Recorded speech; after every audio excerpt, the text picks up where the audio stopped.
guys, Doug from Pinetree Line Outdoors, and we're here for a wrap-up of our trip to Ishpatina Ridge. And with me today is Jamie, Tracy, and Jason. What I wanted to do today was kind of get everybody together from the trip and touch on different aspects of the trip that people have mentioned in the comments, and also different aspects of the trip that we have thought of after that we didn't really mention in the video. It wasn't really planned as a series, but it turned out that the best way to present it was a series, and ultimately 20 years from now or whatever, that we want to look back on this trip that we had that is kind of like a once-in-a-lifetime trip. I want to be able to see how it actually happened. I don't want to have to go look for footage on my hard drive to find out how the trip actually went. So what you saw in the video series is almost all the film that we took collectively. So that's why it was done that way. I learned about Ishpatina Ridge only a couple years ago. Somebody had mentioned it to me, and I researched it a little bit and didn't really initially have a lot of interest in it because it seemed like a really big trip and a lot of work. And then more recently in the spring, I started to get the bug, started to get the feeling like I really want to do this. And when I have a trip that I know I'm going to have trouble convincing people to go on, automatically I ask Tracy. Because Tracy is like, she's just very adventurous, and she'll go out and do these crazy things with me. And so I knew if I asked her, and I didn't really have to convince you, did I? No. So we talked about it at work, and let me check my calendar. What was your initial thoughts? Well, I think I said yes, and then I actually you gave me the details. The details, and I also researched it on the internet, and I was like, wow, this is a really big trip. Yeah. It's a lot bigger than I thought, but I was up for the challenge anyway. So initially it was Tracy and I were going, just the two of us, and about, I don't know, maybe a month and a half later, Jamie touches base with me, as he often does, and then says, hey, let's go for coffee, I want to talk to you about something. And basically, Jamie wanted to become part of the channel, wanted to do more videos, loved the videos, wanted to be part of it. Yeah. So my initial reaction is, hey, I got this great idea. What do you think? So he starts telling me about it, and I says, wow, it sounds really good. I said, yeah, I'm going to go home, and just like Tracy, I'm going to go home and check it out on the internet, right? And then I started looking into it, and I thought, wow, that's a big trip. But I was right away I was excited. Through this time, I work with Jason and I work with Tracy, so Tracy and I were talking about it, and I knew Jason knew the area well, had been back in there, so it became like a nightly discussion with Jason about the trip. I asked Jason to go in, and Jason, of course, because of some physical limitations, you decided not to do it, but you want to be part of the team. Absolutely, I wanted to be part of the team for sure. First place, I love the outdoors. Second place, I was proud to represent Pinetree Line Outdoors. Third place, yes, I do have health issues that prevented me from taking the hike, but I did want to go really bad. I have been in that area before, and it's an immense hike, I'll tell you that much. But one thing I can say is that if you are not physically prepared to do it, that you should be with caution doing it as well. Absolutely. And I think if watching the series, you can see that it was really difficult. And one of the things I tried to show when I was filming is how difficult it was, but I also told you how difficult it was because I wasn't sure it was going to translate well onto film. Some people have commented how many times I said how remote the area is or how difficult. There was a reason for that, because I didn't want people tuning into one particular episode and not realizing just how difficult the thing was that we were doing. The hike we were doing is not like taking a local trail, in around your local area. Yeah, like it started out like that. Like, I mean, when we got to where we parked the truck and when we got to the trailhead, when we started off, like where the school sign was, Dave actually hung on the tree. Thanks, Dave. We started hiking, and the trail, it's very nice when it starts, and you're thinking, oh, wow. If the trail's like this, yeah, it's no big deal, right? I'm thinking, oh wow, this is a really nice trail. I was expecting something a lot more. It doesn't stay that long. The whole thing kind of sucks you in because it goes from a logging road, right, Jay? Yeah. Yes. And then moving on to a trail once you get past the river, and then you get to a hiking trail that's, like Jamie just alluded to, it's pretty easy, and then it starts to tighten up, right, Yeah. Trace? right. So one of the things that we didn't allude to in the video at all was the fact that on the clip, and I'll roll the clip here, where Jamie was trying to help me put something back into my pack, and then stepped into a root bed that was like extremely deep. And my first reaction, of course, is to laugh at him. He actually hurt himself pretty badly. Doug came up to where I was, and I was standing to wait for him, and he asked me to put something in the back of his pack. Very innocent, okay? No big deal. So when I come around behind him to open his pack to put it in, I slipped backwards, and because of the weight of my pack, it kind of pushed me backwards a little bit, and I went to take a step backwards. And that's when my right leg went in this hole. And as soon as I went down into this hole, the weight of the pack and everything, I just went back and kind of landed backwards.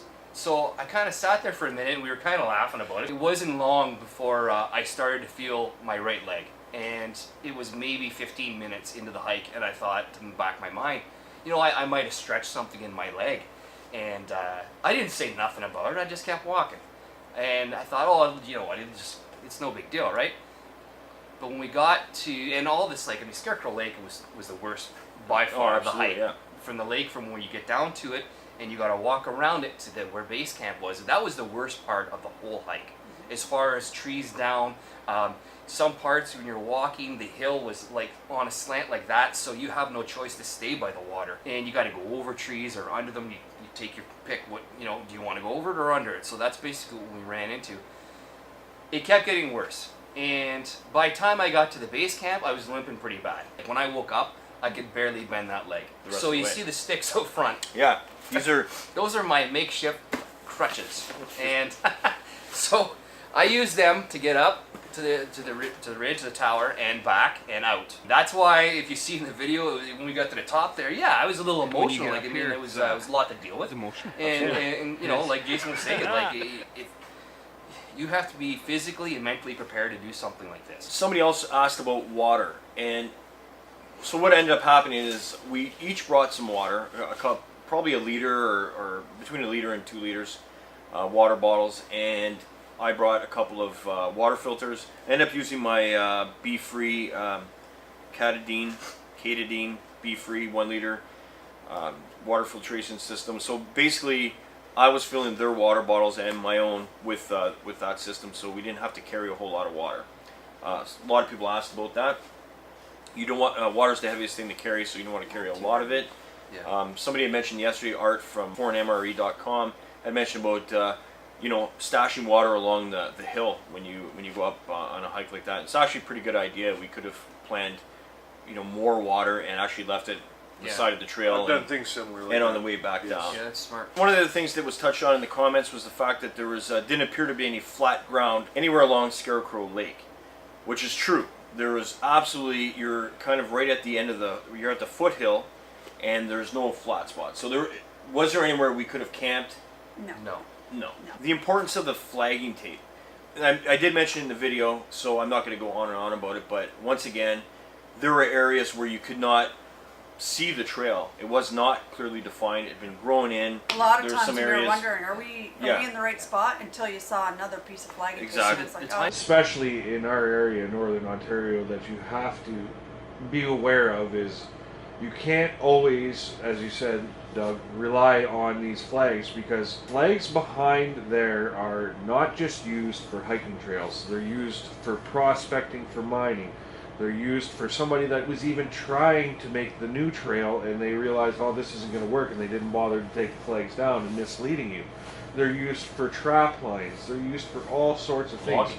So it's hard to actually rely on an actual flag or anything, a ribbon up in the tree. Now, the river has been the biggest comment topic in all the videos, but obviously more than ones associated with the river.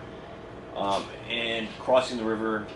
So we want to just clarify a few things. And I'll just start off by saying, when I filmed outside of the truck, filming the tires going through the water and all that stuff, I wasn't in Jamie's truck. I was in Dave's truck, which we took a little bit longer way around, not far, but a shallower area that Dave flew to take, whereas Jamie and Tracey went straight through in the deeper part.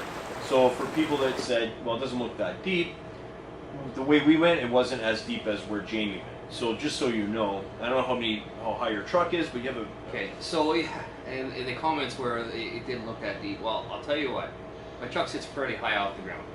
So just the doors alone are a little over 24 inches off the ground. It was up to that on the way through. We went through. So Dave and I, if you can see us, we were down at the river. We were actually talking about going through, and he was telling me, okay, well, I got the trailer on my truck, so I always, I'm going to go around it. But he told me, the rocks are a good marker to know how deep it is.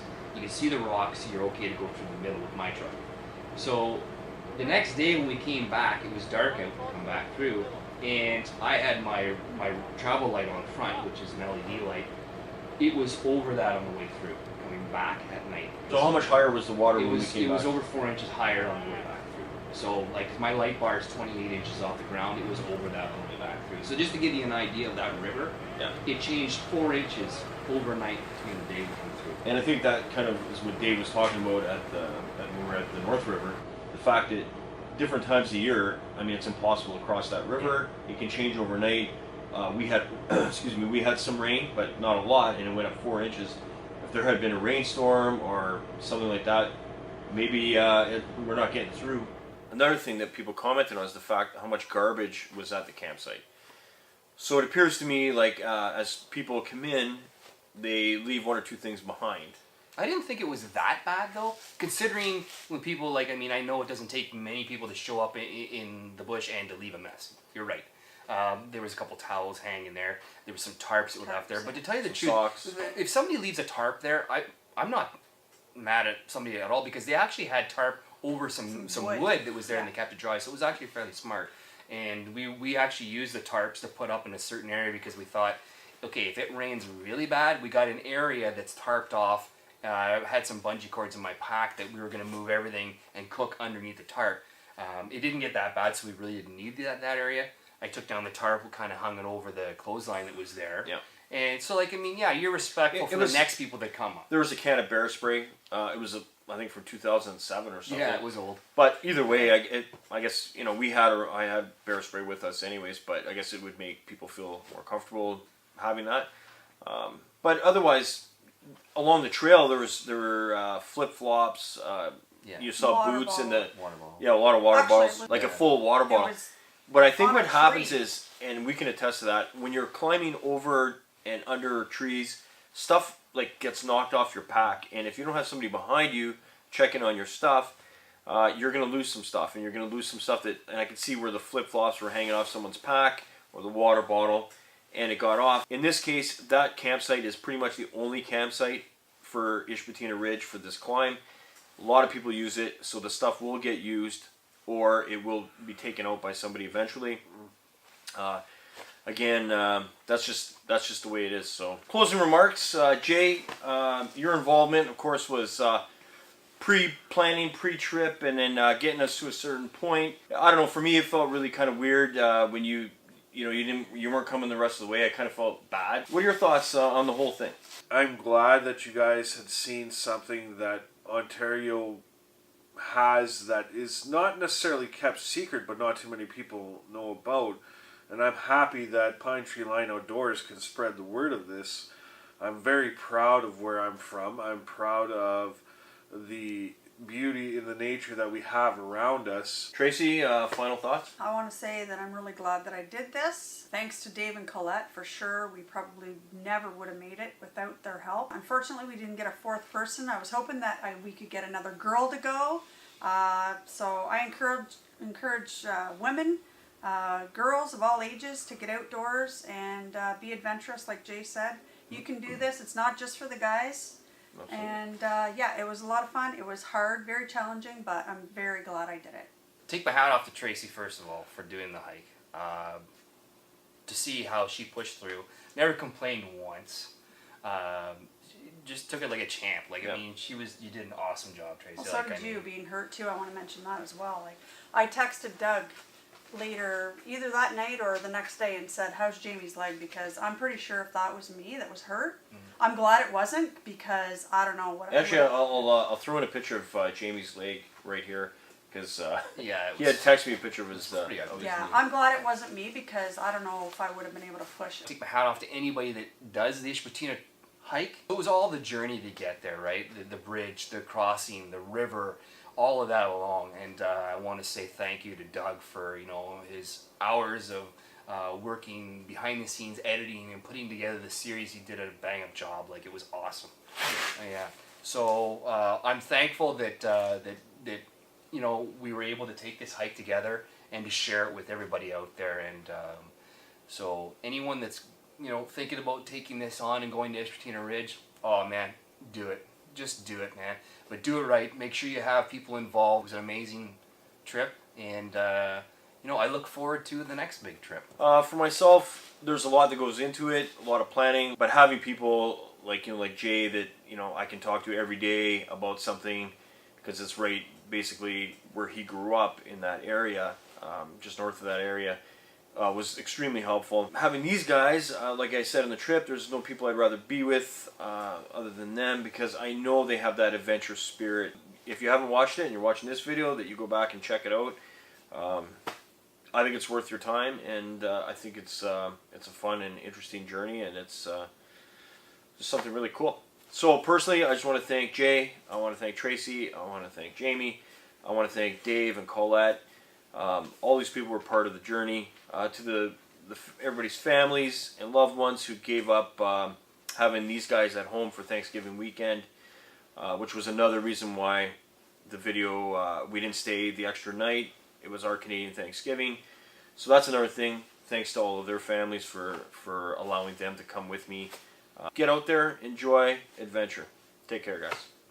Thanks, guys. Thanks for watching.